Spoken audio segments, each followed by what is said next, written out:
Hi, I'm Chef Gail Sokol and welcome to my kitchen.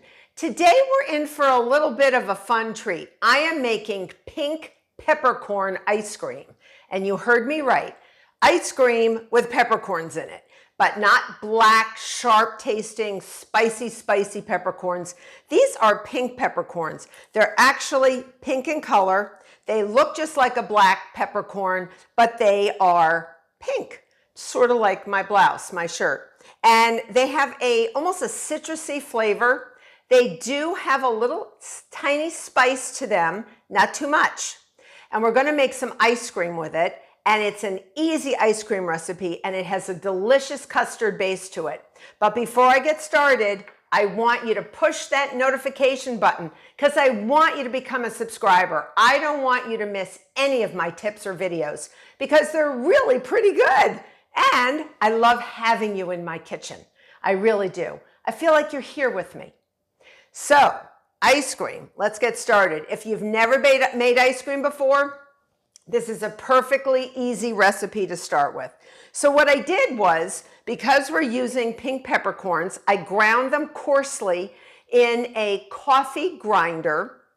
You could do this in a food processor, but it won't work as well. Or you could smack them with a rolling pin, put them in a freezer bag and smack them with a rolling pin. Coarsely ground, so we want to open up and allow their flavor to infuse our cream. So what we did was, I took 2 cups of milk, this is whole milk, and I put in 1/4 cup of coarsely ground pink peppercorns. Brought it to a simmer, and then actually let it steep for an hour. So this has been steeping for an hour. So this milk, this 2 cups of milk, would be a little peppery, right? It would have the flavor, the infusion of those pink peppercorns. So I'm going to put those aside because we don't need them anymore. And then what I'm going to do is I'm going to add 2 cups of heavy cream to the milk. This is known as an ice cream base, also known as a crème anglaise, like a custard sauce. And that's what we're really making, a cooked custard sauce with egg yolks. We have egg yolks here. I'm also going to add 1 cup of granulated sugar, okay? So we do have to sweeten it. And I'm going to whisk this up, and I want to bring it just about to a simmer, which is just below the boiling point. If you bring it to a boil, that's okay. You just don't want to walk away because it will bubble up because there's water in cream and milk. It'll bubble up and it'll overflow, and then you get to clean that mess. I'm not cleaning that mess. I do not like that when something overflows on my cooktop. Yuck! So starchy things like rice do that as well, anything with starch or pasta, and dairy products. So we're going to let that come to a simmer. In the meantime, I have 7 egg yolks. No whites, just the yolks, all right? And I have that in here. And then I have a little insurance. The insurance means that I would like this crème anglaise to be smooth. I don't want any curdling of my egg yolks. You hear that, egg yolks? No curdling. So we really want to ensure that the flour, which is our secret ingredient, 2 teaspoons of it, that's all it is, 2 teaspoons, to actually prevent curdling. And I'll tell you why. Let me go grab another whisk. So once I whisk these up, I'm going to break these up. I've saved my whites, by the way. You can actually freeze whites because I love to make meringues and white, white layer cakes that use egg whites, or angel food cakes. Perfect. They'll keep for 3 or 4 months in the freezer. Just date them and label them. All right, so I'm breaking up my yolks. I'm adding 2 teaspoons of all-purpose flour. All-purpose flour. You could also use some cornstarch if you're gluten-free. And what I'm doing is the flour actually raises the coagulation temperature of the yolks. So you're not going to have curdling as easily as if you did not have the flour. And when you do make a crème anglaise, or a custard sauce, or a base for an ice cream, you really want to make sure that it's nice and smooth. And usually you use a thermometer. You put a thermometer in and you really don't want it to go past 180 degrees Fahrenheit or 185 tops because you don't want the egg yolks to coagulate. Actually, you want them to coagulate. Coagulate means you want them to thicken and form that nice gel-like custard, but you don't want them to curdle. That means they're going to go past the coagulation point and they're going to go into Never Never Land where they're really curdled and gross. But we have lots of insurance today. I feel like I bought life insurance for you because we're also going to put them through a strainer. So if we did, all right, and the gods were not with us, and we did curdle a little bit, it will go through the sieve. It's also going to catch those pink peppercorns because we don't want them to be super, super chunky in our ice cream. We want a nice, smooth ice cream. So we're going to get this up there until it's to a simmer.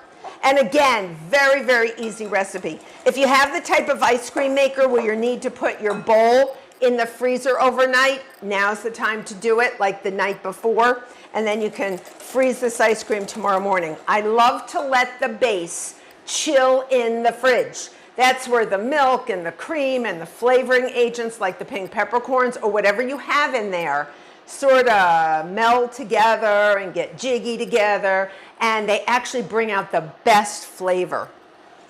So once we actually get this to not quite a boil, like I said, you're going to see steam come up. You're going to see little tiny bubbles around the side, and I have a rotating saucepan, and that's fine. And you will see a little, like little tufts, little wisps of steam, and that is not a problem. All right. And once you get that, you're going to move your whisk for this out of the way. You can use the same whisk. I'm just being fancy and using my 2 whisks.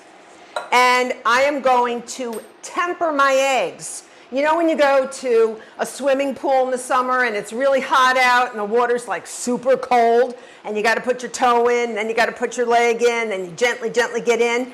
You're tempering. You're getting yourself sort of ready for that cold water. Well, the eggs are very fancy schmancy, and they're sort of baby frou-frous, and they really need to be treated very, very carefully. So we don't want to curdle them upon their first introduction to the hot, really hot dairy product that we have here, the hotness. So I can see some bubbles coming. I turned off my hot plate, and it's heavy. So I'm just going to go very carefully. I'm just going to dribble. You're going to dribble, and you're going to see those pink peppercorns come in. So the yolks, you're basically saying, hey, yolks, heads up, hot stuff coming. But we're going to warm them up a little bit at a time, okay? So we're not, you know, going to shock anybody. And if anyone does get shocked and, you know, they curdle or whatever, we have another insurance level, right? We have our sieve.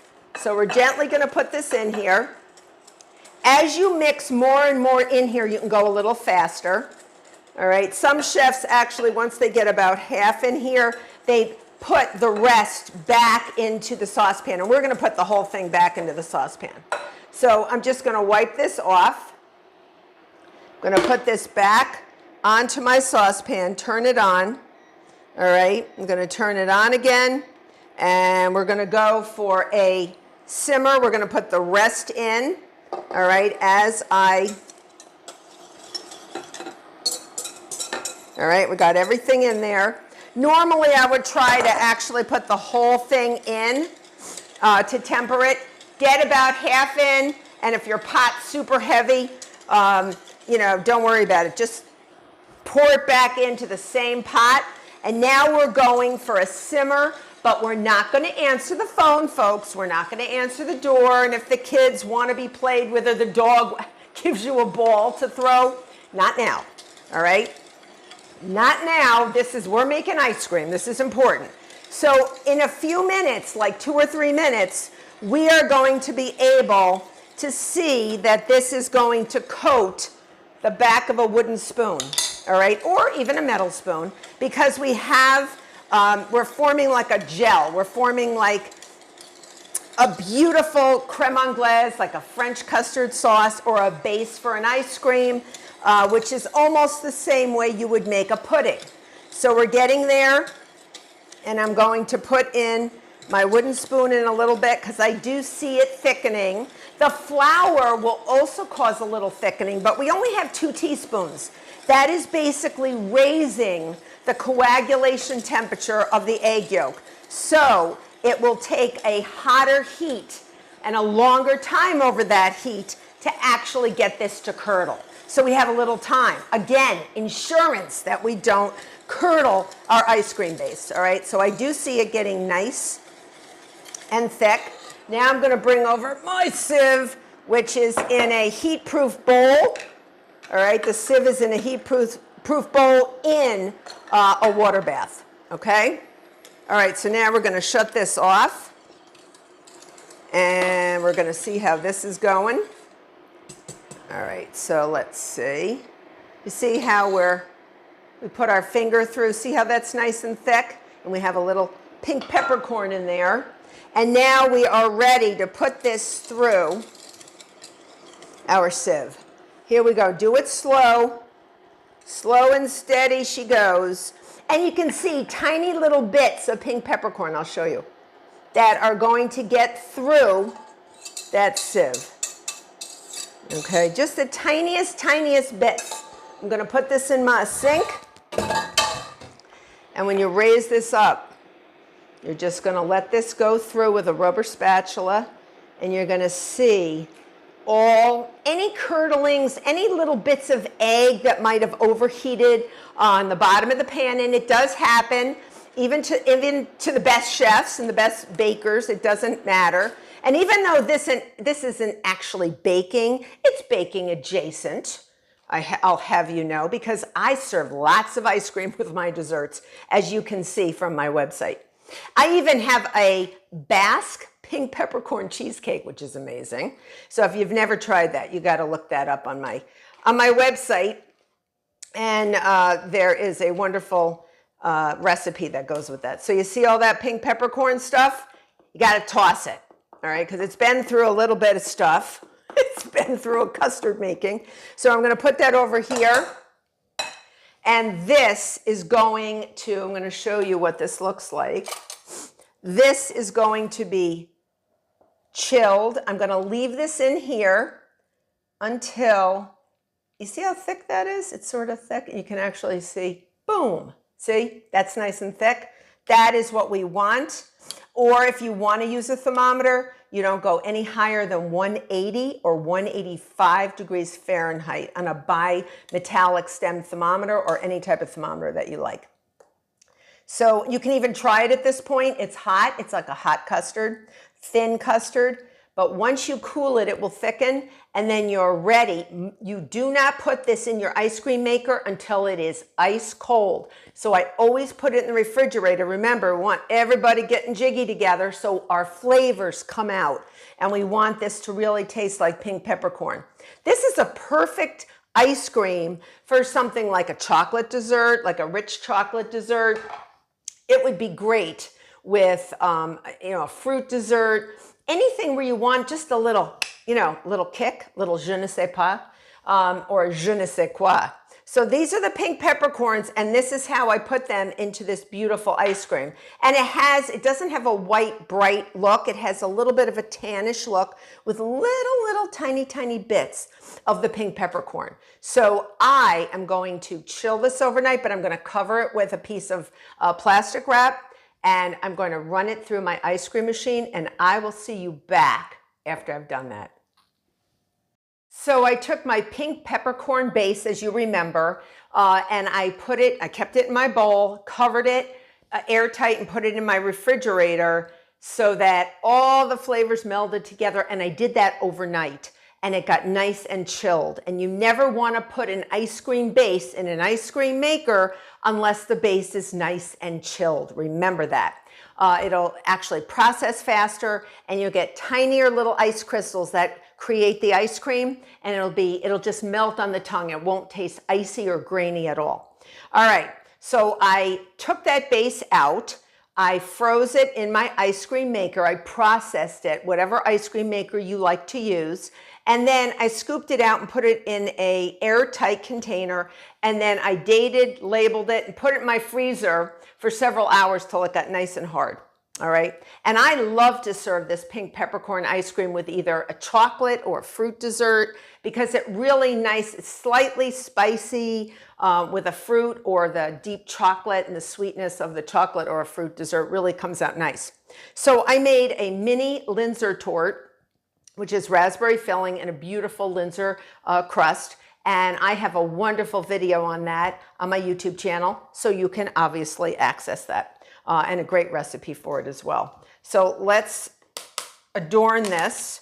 And you have to remember, when you make something cold, you sort of want to punch up the flavors like we did with this pink peppercorn flavor, because if you don't, flavors tend to be flat when they're cold. You tend to taste things better when it's hot. So you really want to make sure that cold gets really flavored and boosted up with flavor components like the pink peppercorn. All right, so here we go. I have a half, it's sort of a football shaped ice cream scoop, and I'm going to put that right there. Oh, that looks nice. And this is how I would serve this to my guests that would be wowed. And they would taste a little spice, and they would taste the fruit from the raspberry, and it would be amazing. I hope you try this ice cream because it is out of this world. A little spicy, but a little citrusy. Just a little je ne sais quoi to your friends for dinner or any dessert you make. So until next time, please become a subscriber.